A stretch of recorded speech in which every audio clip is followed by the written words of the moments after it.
Good morning, Rotarians. Thank you for joining us. This club meeting is called to order. Good morning, Rotarians. Thank you for joining us. Club meeting is called to order. So I'm getting a little echo out there here. I'm going to mute somebody. There we go.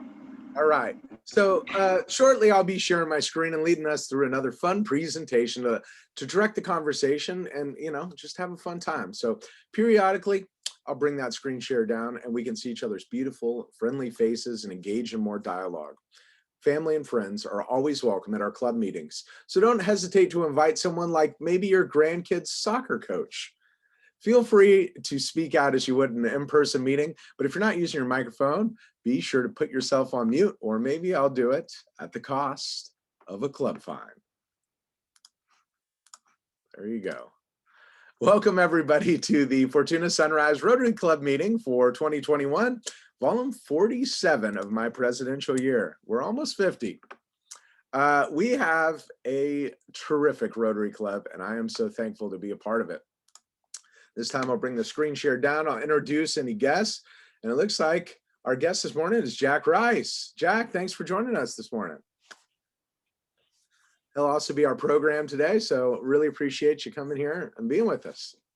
And the rest of you look like our normal, outstanding club members. So let's just keep moving, shall we? Hey, so normally at this point in time, we'd be doing the flag salute, but they're rough at best in Zoom meetings. So why not a little bit of American history lesson? Did you know in this day, that's May 26th, in 1969, Apollo 10 returns to Earth after its mission that served as a dress rehearsal for the first moon landing. That was today. And also born on this day, May 26, 1920, in Jamestown, North Dakota, Peggy Lee, popular American jazz singer and musical composer. She had a career spanning 7 years, during which she recorded 1,100 masters, composed more than 270 songs. She began her music career in the 1940s and was a singer for Benny Goodman's big band.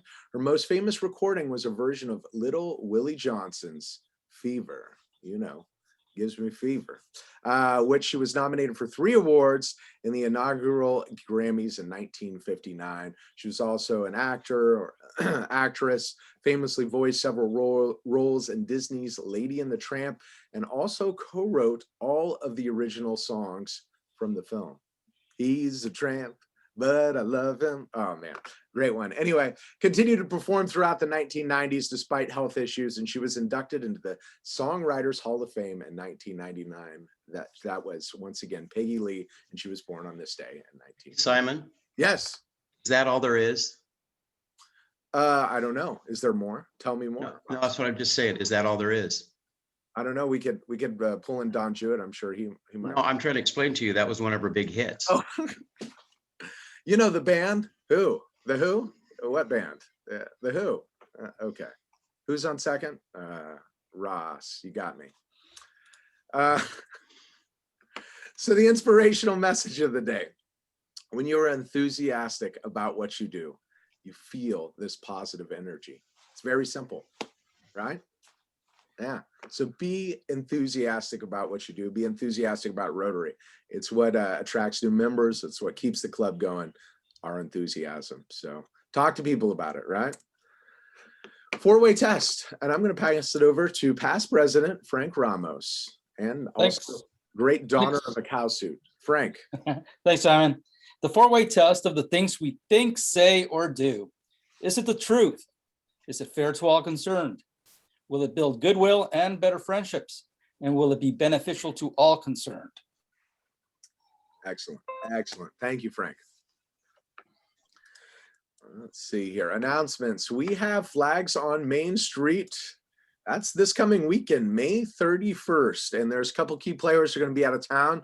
So we'll need all hands on deck. I think we did a show of hands last week, and it looked like our numbers were pretty good. But if there's a couple of you that did not weren't here or didn't specify that you were going to be there, if you could show up. Historically mornings are a little bit more covered, but afternoons a little bit more help. Rick, are you out there? What are those times again? If you could just remind our club members that we meet. I don't know if Rick's with us, but I'll do it. We're going to be meeting at 8th and Main at 6:30 in the morning and 6:30 in the evening. 6:30, 6:30, 8th and May. Yeah, 6:30 and 6:30. So we do need, all hands on deck, and especially with the help of the pickup in the afternoon, and would appreciate everybody who can be there, be there. Killer Diller. Thank you, John. So another kind of announcement, I'm separating this into two, is scholarships. Yes, our scholarship committee has decided who has won the scholarships. So I'm going to present to you a little sneak peek on who our scholarship recipients are this year. So our 2021 Rotary Club Fortuna Sunrise High School scholarships. We've got the Paul Harris Memorial Academic Scholarships. It's $1,500. There's two of those scholarships. One of those is going to McKenna Rebeck, who's going to CSU Chico, and Jenna Lewis, who's going to Grand Canyon University. The Hal Hummel Memorial Vocational Scholarship, $1,500, is going to Charlie Balin, who's going to Ohio Tech. Gary Edgemond Memorial Scholarship, $1,000, going to Bo Cox, who's going to the University of Montana. The Roger Redoni Memorial Scholarship, $1,000, going to Devin Butcher, College of the Redwoods. And my Fortuna Sunrise Rotary President's Scholarship, $1,500, going to Emmanuel Velasco, who's going to be attending College of the Redwoods. So we've got some awesome students out there. Can't wait to do something a little bit more formal. Plans are still in the works on what that's going to look like and what the data is going to be for celebrating those scholarship recipients. But I thought I'd give you all a sneak peek because this is what we worked so hard for. So thank you so much. Hey, and at this time, I'm not going to do any flashy graphics or big long talks about this, but I just wanted to tell everybody we got through our major fundraiser this year. Thank you so very much. It was all hands on deck. Everybody that was involved in it did a wonderful job. So thank you, each and every one of you. Thanks to the people that contributed financially. Thanks to the people that contributed the auction items. Thanks to our major sponsors. Thanks to our auction sponsors. Thanks to the people that cooked the food, the marketing folks, the presentation folks, the pre-sale folks. I mean, there were so many moving parts. Oh, can't forget our food drive for Food for People. All of those things happened, and it seemed to happen almost without a hitch. I mean, a couple little small speed bumps, but we all adapted, we pivoted. I think we've gotten used to that over this last year and a half with COVID and everything, but we pivoted and we made it happen. And from the bottom of my heart, thank you. Could not have done it without each and every one of you, so thank you.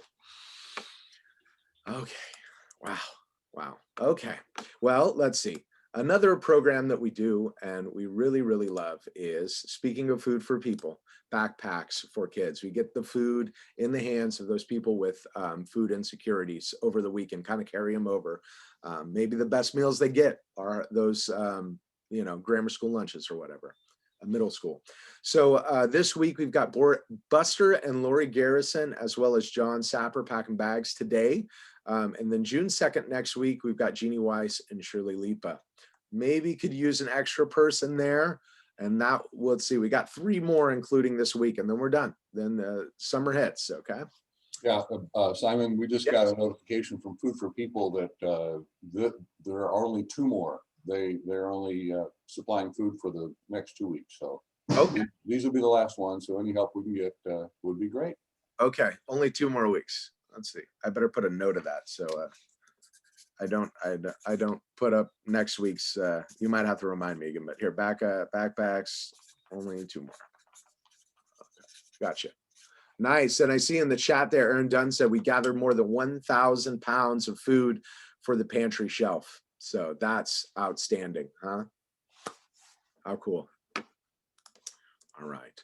Well, so this week, each week as an art educator, my theme's kind of been art and art education. So we've been doing these little look at artists. We've looked at art of cultures. We've looked at art of festivals. Last week, we looked at Burning Man. How exciting was that?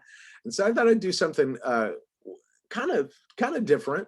And that is, we're not going to look at an artist so much, but mainly a business person that's responsible for art. Okay, so here we go. we're going to look at the art or the contributions, I might say, of Lek Viriyaphan, I think, and my pronunciation might be totally off on that. But this gentleman was a businessman, but contributed to some of Thailand's most iconic art pieces, modern art pieces. And so let's take a look here. So Lek was born in 1914 into a Chinese businessman's family in Sampeg, Thailand. And later he was sent to university in Shanghai, China. And it was during this period he got to travel and became interested in arts and cultures, and he accumulated a professional knowledge and understanding of arts and religions and philosophies and cultures. And he was just fascinated from an early point in his life. His father fell ill and he came back to Thailand to help the family business. And his interest in arts started when he started reading and collecting antiques, and he was still a business person, right? And the more he understood how precious these antiques were, and he just fell in love with them, and he had this sense that he wanted to preserve them, right? Make them lasting. So he became kind of like, I don't know, to put it in an American context, he almost became like a Walt Disney, if you will. So he's this dreamer that was like, let's build these fantastic places that people will come and be, right? Let's make these super iconic spots. So here we've got a couple of photos, and gosh, I could have each one of these on their own slide, gigantically big, because there is so much detail and so many artists working together and collaborating to make these insane locations, right? What do we have here? We've got like a hallway entry in two of the buildings. Here on the right hand side, there's a stained glass kind of domed top of this one building at the top right hand corner. Color. Of course, bottom right, lots of red in there, but you look at those pillars and how intricate they are, right? Every single square inch has just this insane, immaculate level of detail that is bar none. And then the exterior of the building there on the left-hand side, you can see, if you look really closely, there's all these people almost like jumping off the roof line and running along each one of the eaves and stuff. Just fascinating. You don't see buildings like this. I mean, I haven't seen anything like this, locally or even in our state. It's just the level of artistry here is bar none. It's out of control. Anyway, so he was also responsible. Oh, there was a little zoom in on that one building. He was also responsible for a place that was kind of known as the ancient city, but more popular known as ancient Siam. It's Museum Park, and this is where I kind of get into that Walt Disney vibe, right? So he wanted to construct basically a miniature version of Thailand. So he took all of the buildings that he thought were amazing. Some they actually were falling apart, and he relocated them to this park. The park is 200 acres. Okay, so huge footprint there, and it's shaped in the shape of the country of Thailand. Ancient Siam is dubbed as the world's largest outdoor museum. It features the city, if you will, 116 structures that are built in there of Thailand's most famous monuments, architectural attractions. The grounds of ancient Siam correspond roughly in the shape of the kingdom, with the monuments lying in the correct places geographically. So not only is it in the shape of Thailand, but the placing of all of these monuments is in their actual location in the country. Some of the buildings are life-size and others are smaller versions of replicas that were scaled down. They had the assistance of experts from the National Museum to ensure historical accuracy. So he had this historical board also giving him insight too on how he should do things. And wow, look at these pictures. We've got an aerial view on the right-hand side looking down at these sets of buildings set into a pond or a little small lake there.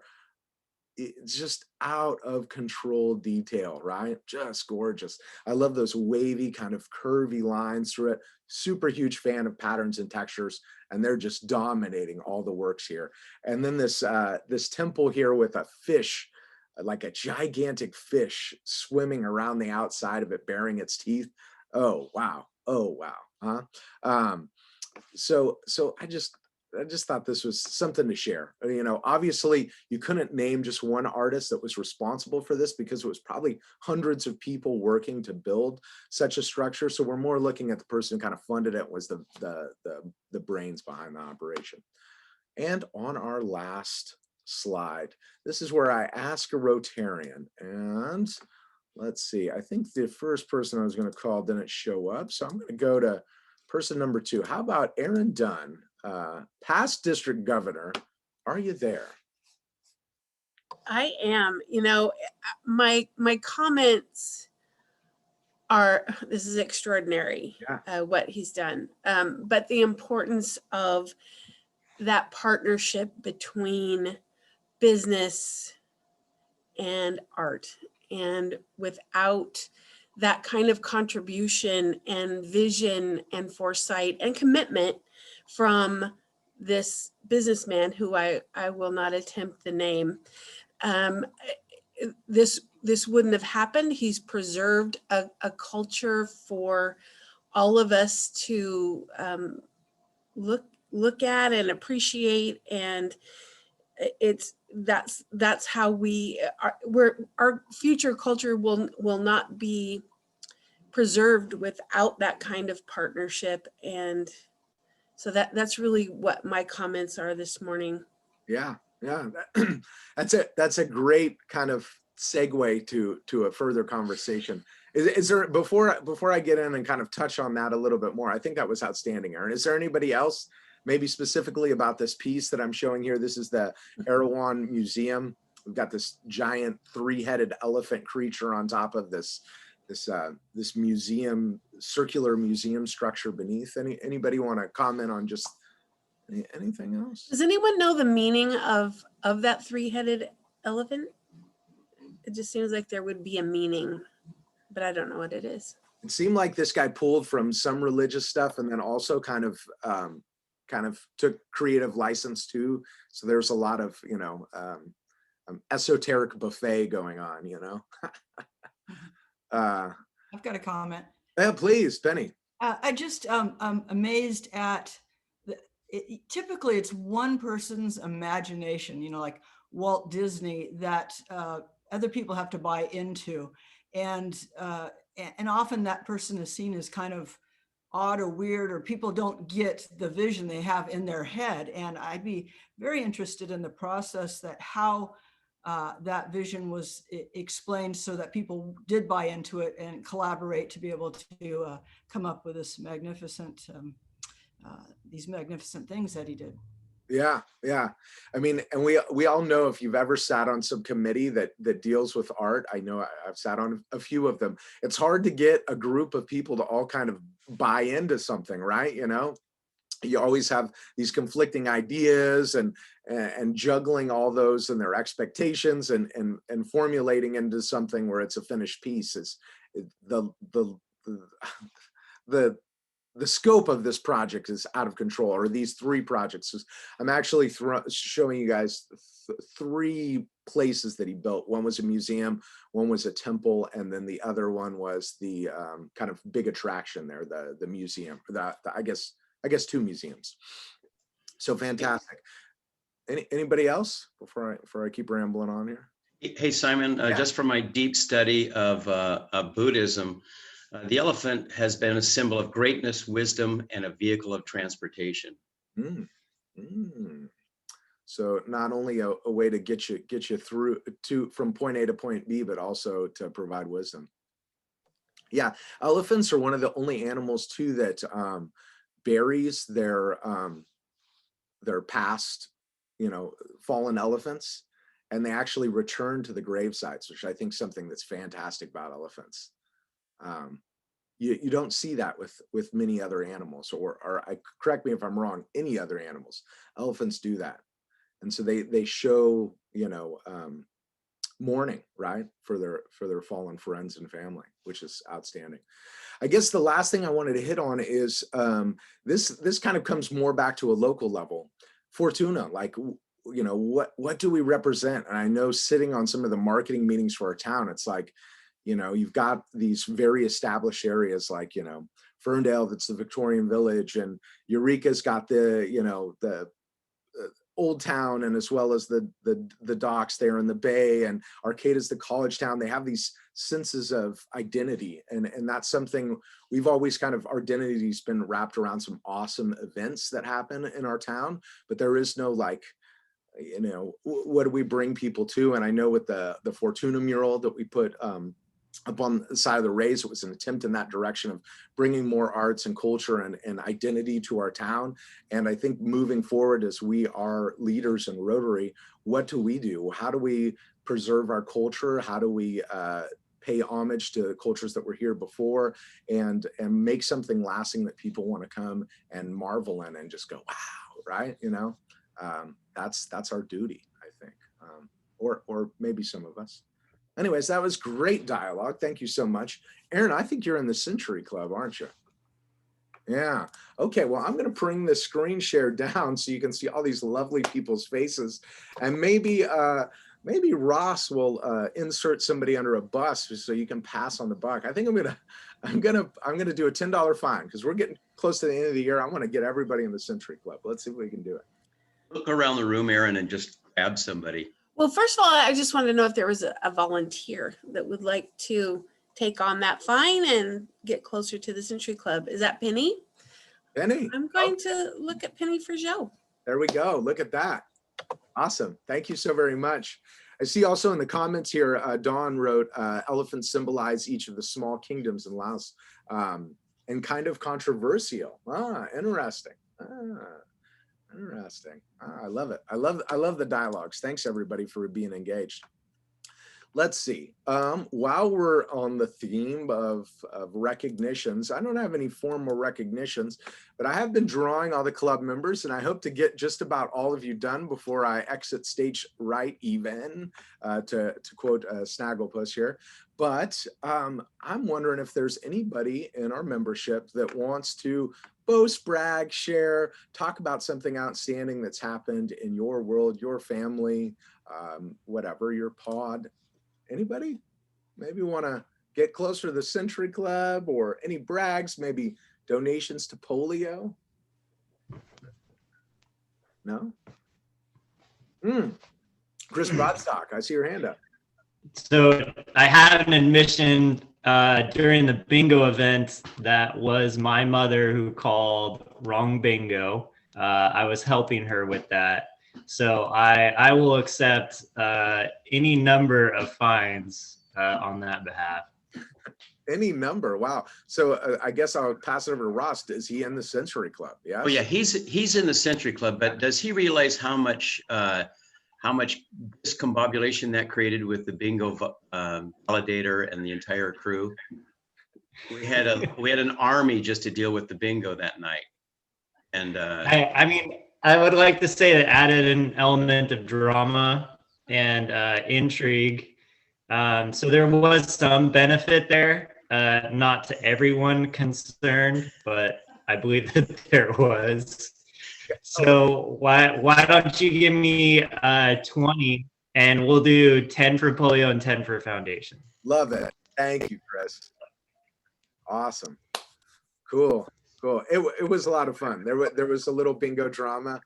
You saw a lot of people, you'd call out a number and they were like, oh, like you could tell they were so close to a bingo. I think it was a lot of fun. Who knows? Maybe we will, before we go, or before I go, maybe we'll do one last little bingo related activity. Who knows? Awesome. Okay, that was good. Anybody else? Scanning around here, anybody else? Anything you want to share? the only thing, it's not a fine, but I want to throw this out before the meeting's over. The Carl Johnson numbers are in, and the auction pulled in $5,550 without the tax. So that brought in a fair amount of money. And thanks to Carl Johnson Company for running the auction. Boy. Yeah, and thank you, Ross, for communicating with the auction folks there and setting that whole thing up. And, you know, what was it? You know, the best. Would have been awesome to do an in-person auction. Yeah, you know, you get a little bit more of the banter and stuff, but you know, all things considered, I think it went off really well for what it was. Sweet. Yeah, thank you so much to our auction donors. and major sponsors. I mean, gosh, yeah, we couldn't have done it without you.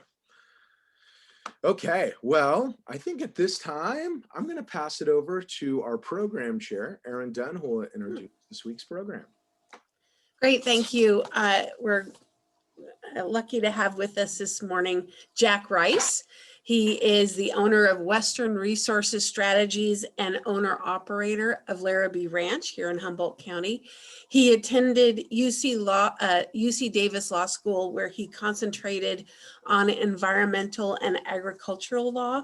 And he's here today to talk partly about water issues in Humboldt County.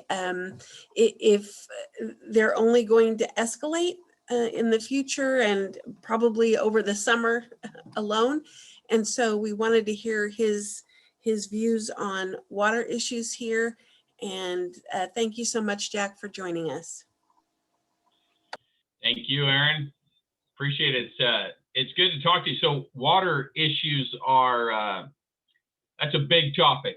There's a lot throughout the state, throughout Humboldt County. I mean, you have water quality on one side, which a lot of,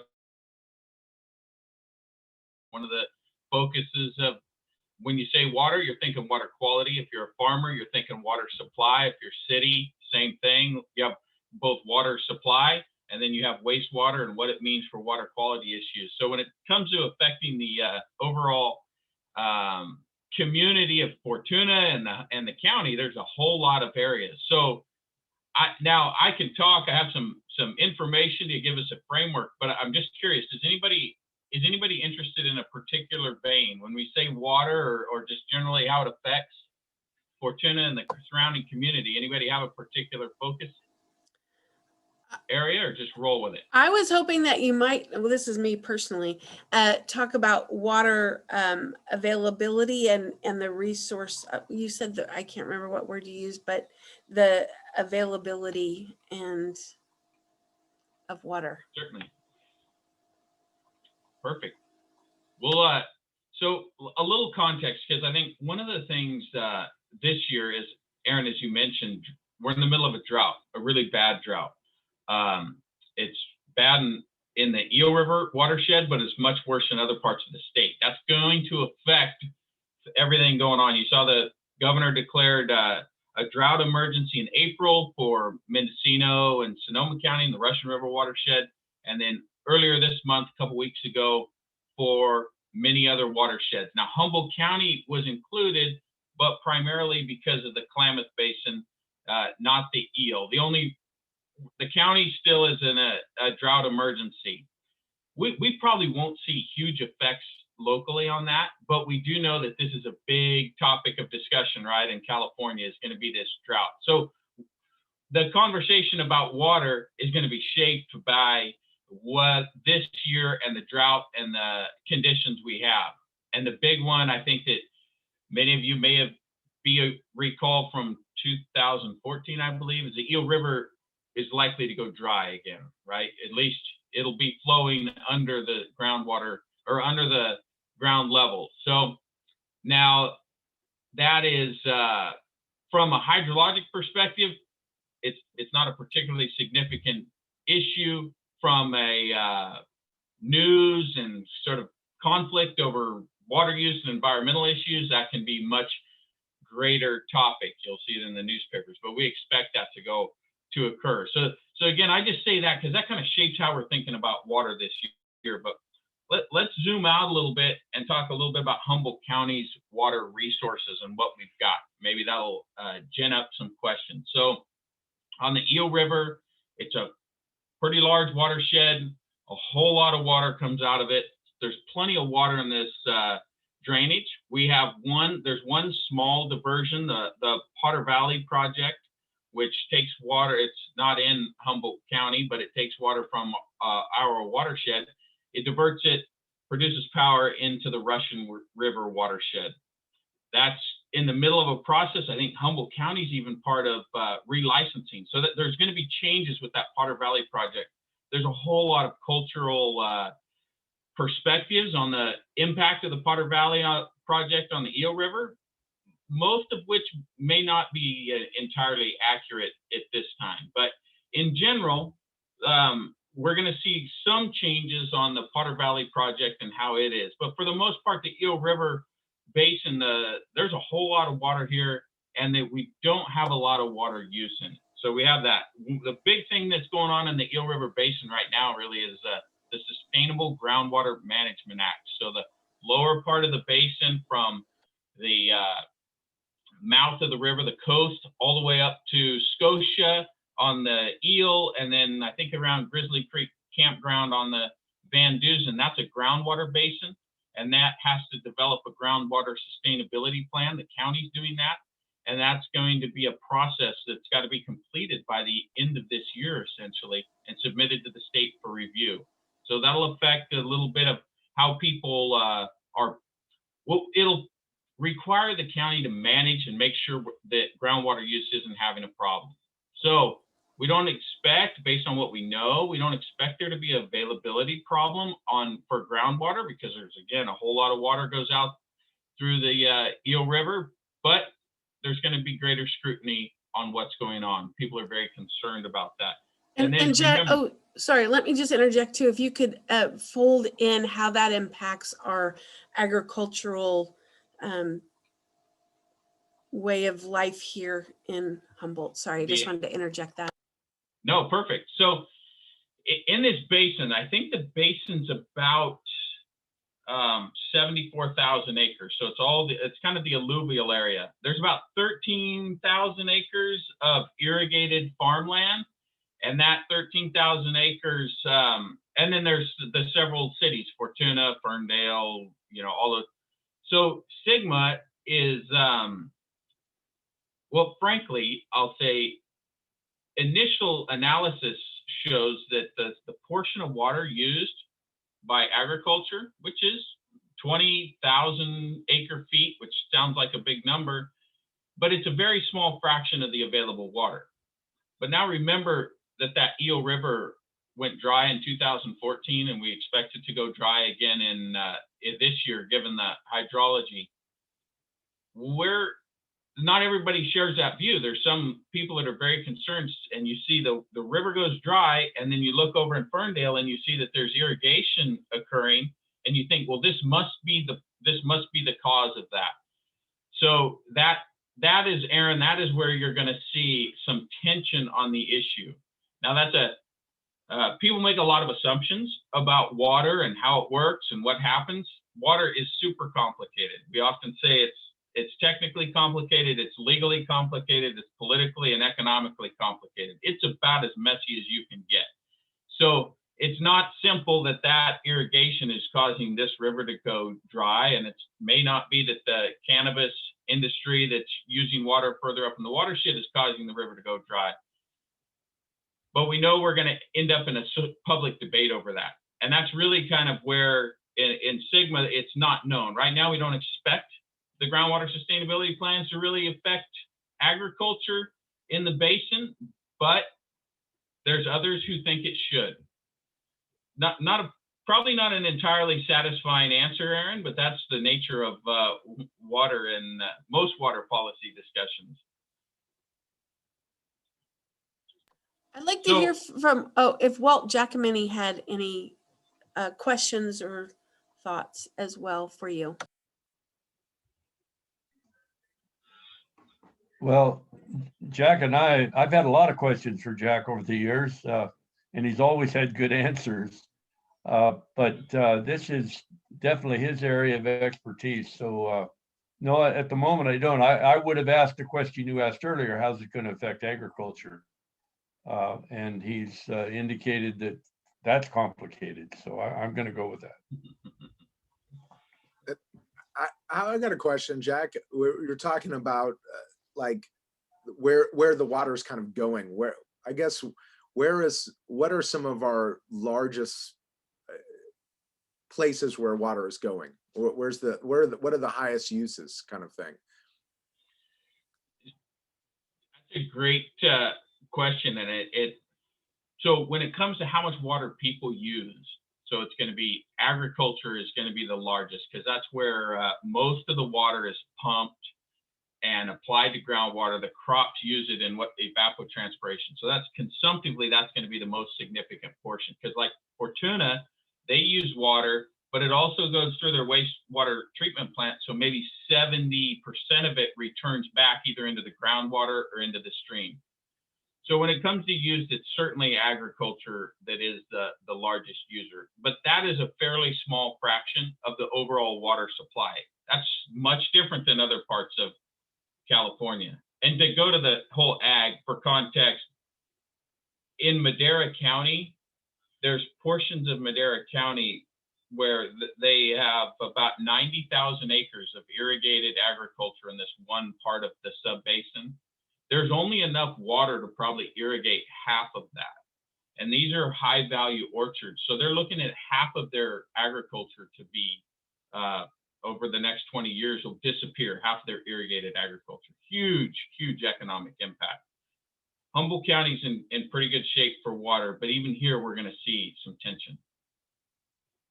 Also, thinking through, like, if you're trying to account for growth, as your communities grow, as your businesses grow and your economic activity expands, trying to make sure you do that in a way that doesn't strain your water supplies into the future.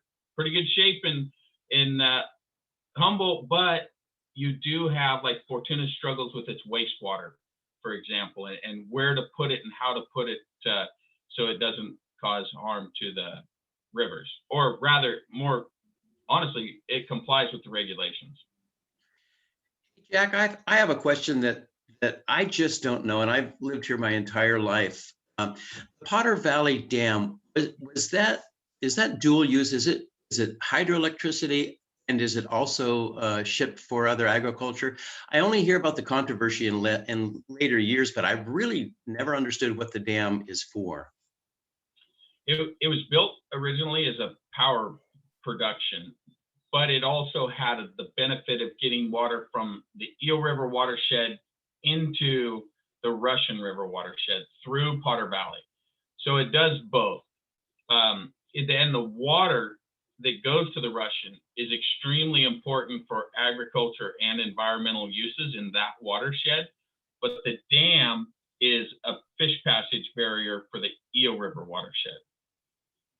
Generally, though, that dam stores winter water, and then it lets that winter water out of the bottom of the dam and then through the tunnel over to Potter Valley during the summer when there wouldn't, so it's not affecting the Eel River flow during the dry season.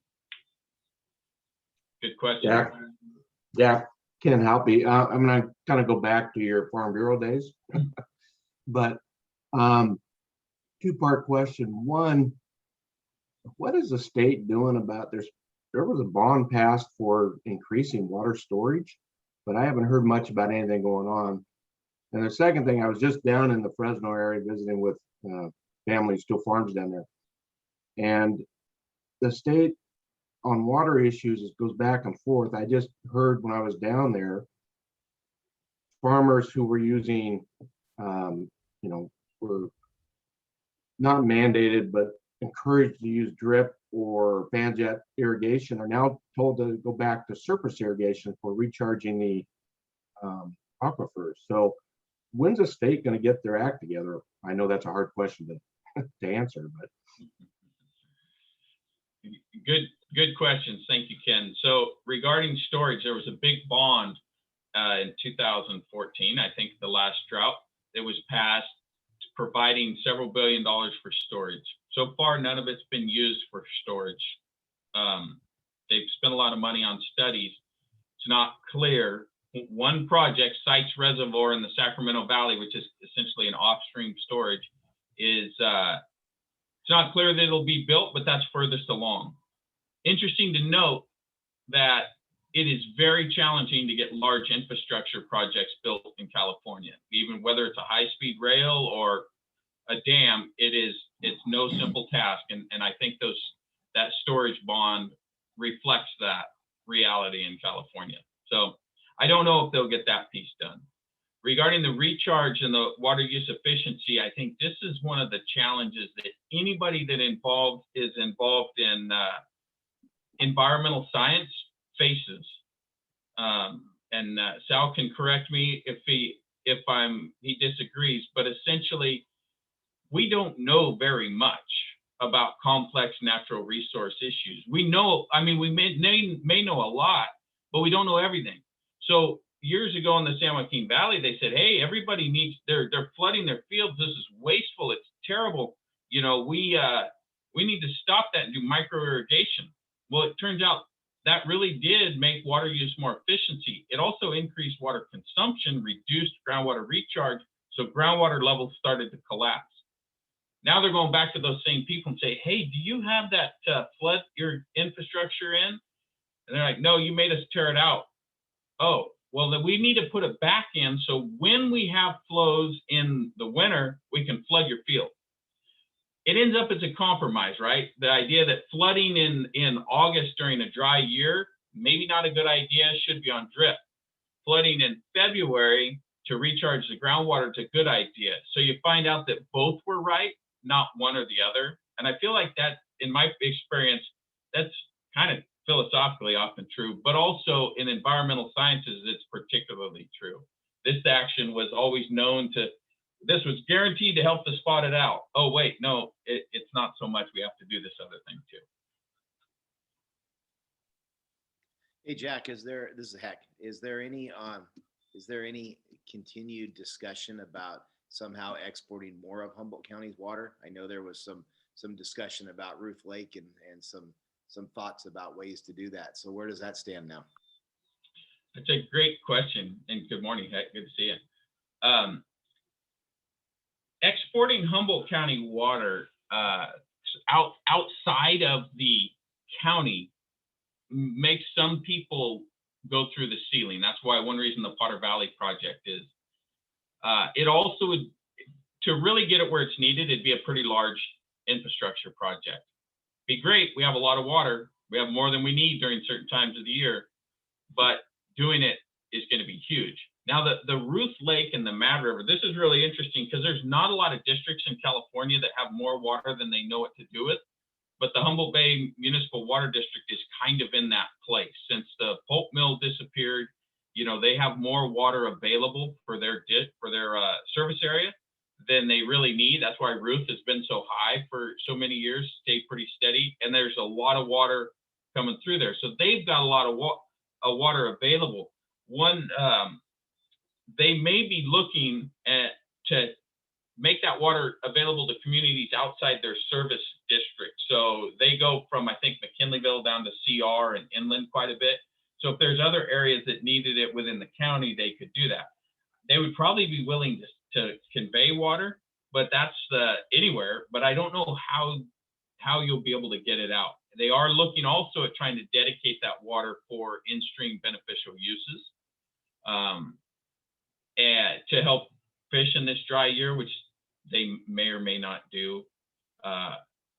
Think that's probably a good water supply though for any community who's going to have an increasing need into the future. Or if Sigma comes in and says, hey, we need to constrain demand in the Fortuna area, for example, during the summer, maybe people need to use that water supply.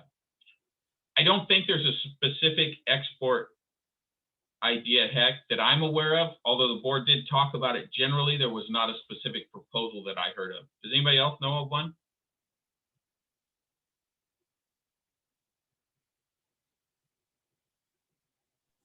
Jack, Don Jewett here. I have a question. So you've kind of confirmed what my sense of the situation is, and that is that Humboldt County is kind of in a little bubble where our water supply is fairly secure compared to the rest of the state. It sounds like the rest of the state is in very dire straits. Do you have any sense about how this is going to affect the demographics of the state? Are people going to start leaving the state because of water restrictions or lack of water for municipal uses? Does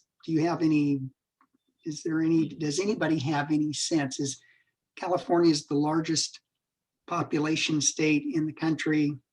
I think the population is still growing. Is that going to reverse? I'll give my opinion briefly first, Don, and then others can weigh in.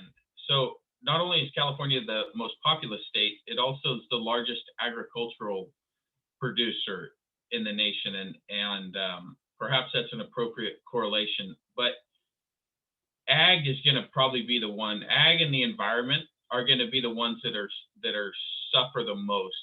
Most of the urban areas that are have large populations do very good planning, and they're pretty well prepared for this. And with some reductions, I would not expect you would see the kind of water scarcity that would drive people out of the area. Now, it may be that if you live in a certain area, you love lawns, and you live in, I don't know, the Central Coast somewhere, and they prohibit lawns, you're like, I'm going to move to Humboldt County where the fog will water my lawn and I don't have to get it shut off. I don't know, that may occur, but it's hard to imagine that will push people out in the urban setting. Rural, we're going to have another it's going to be bad for fires.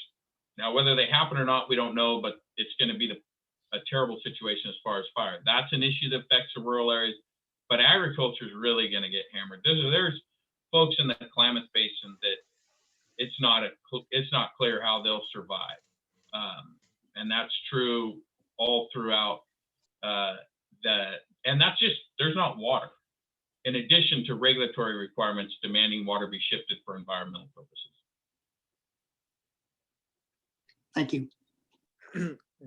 Jack, is there any suggestions you have for, us here, as Rotarians? We've got these 7 areas of focus, and 2 of them kind of directly relate to water, right? We have clean water is one of our areas of focus, and we also have the environment, right? So is there anything we can do as Rotarians to be more involved in this dialogue and the shaping of it? Is there any, I guess, suggestions, solutions you have for these issues that seem like are going to be impacting rural areas? Maybe not us so much, but other rural areas that are dependent on ag? That's a great question. And I appreciate that, because something came to mind. So just a little detour. So I started in legal environmental policy because of water quality and the timber issues. So this is something I've thought a lot about, and that's a really good question, because I think there's a great space for what my limited understanding of the Rotarian approach. So water is something where the battle lines are well developed, right? We've thought about this in the environmental context and the water rights context for a very long time. It's a great place to get in a fight. Super easy. A lot of people can make money. That's perfect. What we're a little short on are people who are interested in solving the underlying problem. So if you're looking about water supply or environmental issues, where the greatest value to add is to just honestly approach the problem, and from an agnostic position, where can you contribute to a solution? Because it's a very narrow ridge, and people push you towards both sides to fall into one entrenched camp or the other. So my thought is, on both of those issues, is like, where can you solve the problem? I'll give you a biased hypothetical, but when the river goes dry, and you've seen this in the Eel River, and the salmon can't get up, there's a lot of entrenched battles to have. Or you could dig a ditch so they can make it up through the critical ripples, right? Does that make sense, Simon? Did that answer your question? Yeah. Hey, Jack. I got a quick question here. This is John. What you just said, Jack, I think is a very profound statement. There's a lot of money in crisis. And unfortunately, that tends to shadow some of the political dialogue that is there. But given political power, how much actual leverage do tribes have when it comes to maintaining cultural traditions having to do with fisheries? I don't know that I can really give you a very well-informed answer on that. I'll just make two observations that they're like the Yurok tribe, for example, I believe has 50% of the commercial fishery for the Klamath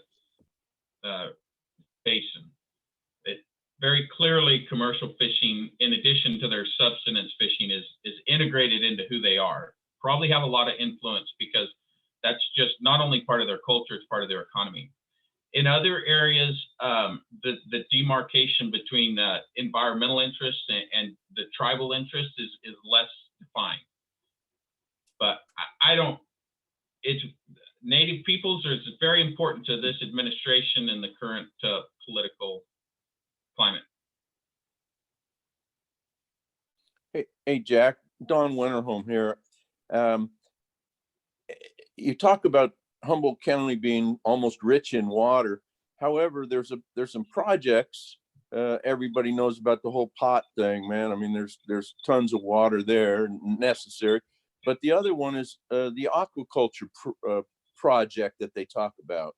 The amount of fresh water on a daily basis on that proposed project. So I mean, future may not be as bright. Any ideas? Good questions. And those things are where you really want to delve into the facts to try to figure that out. And I honestly don't know. I know the Nordic Aqua Farms a little bit about it.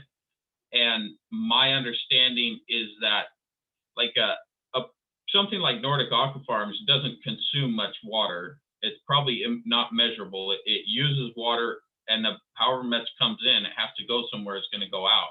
So you can be concerned about the water quality effects of the water that it's discharging, but it's not going to use up very much. So in that case, you just want to know, are the details of that. Do you agree, or do you accept the details of that kind of project? But the cannabis projects could consume more.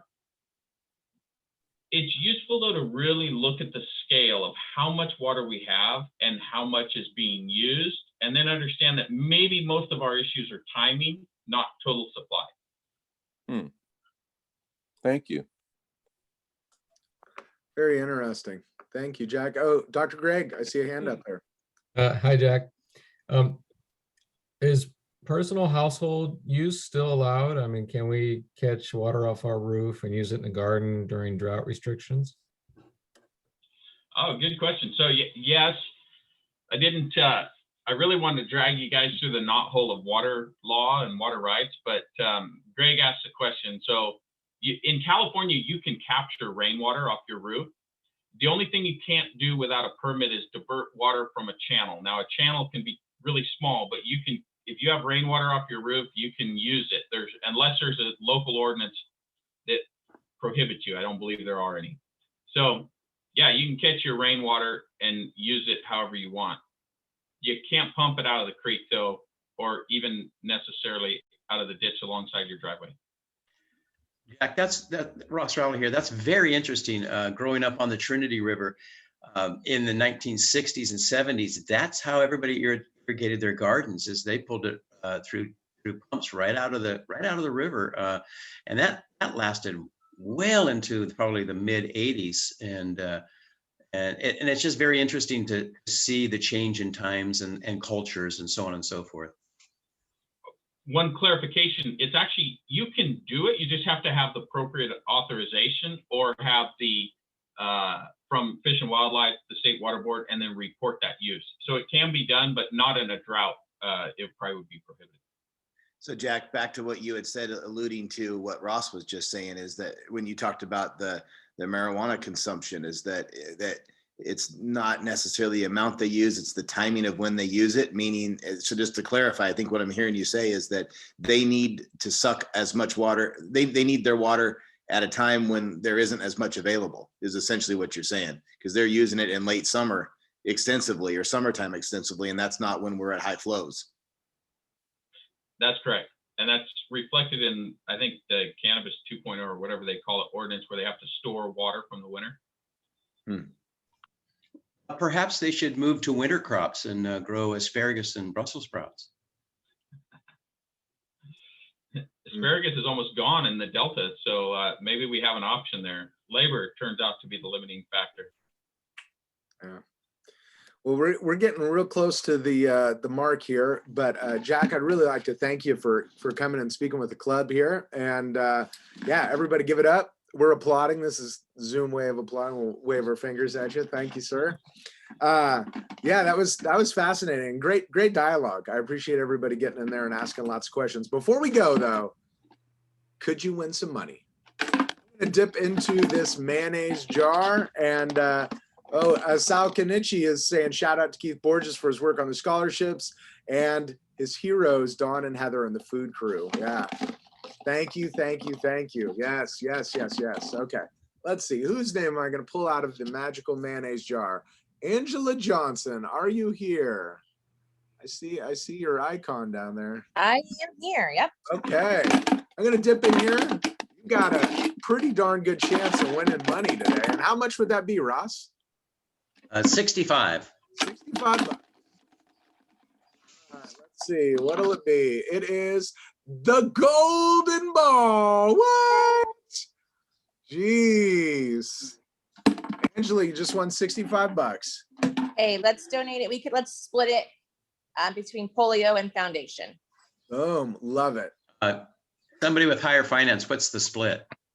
Or you could just, you could split it like it's 30, gonna be 35? 32 and a half. 32.50, Ross. 32.50. We don't make change. How about 30 and 35? 30 That's and 35. Okay, awesome. Thank you, Angela. Thank Ross. you. Thank you, all of our club members. Thank you, Jack, for joining us this morning. Hey, have a marvelous Rotary Day, everybody. This club meeting is adjourned.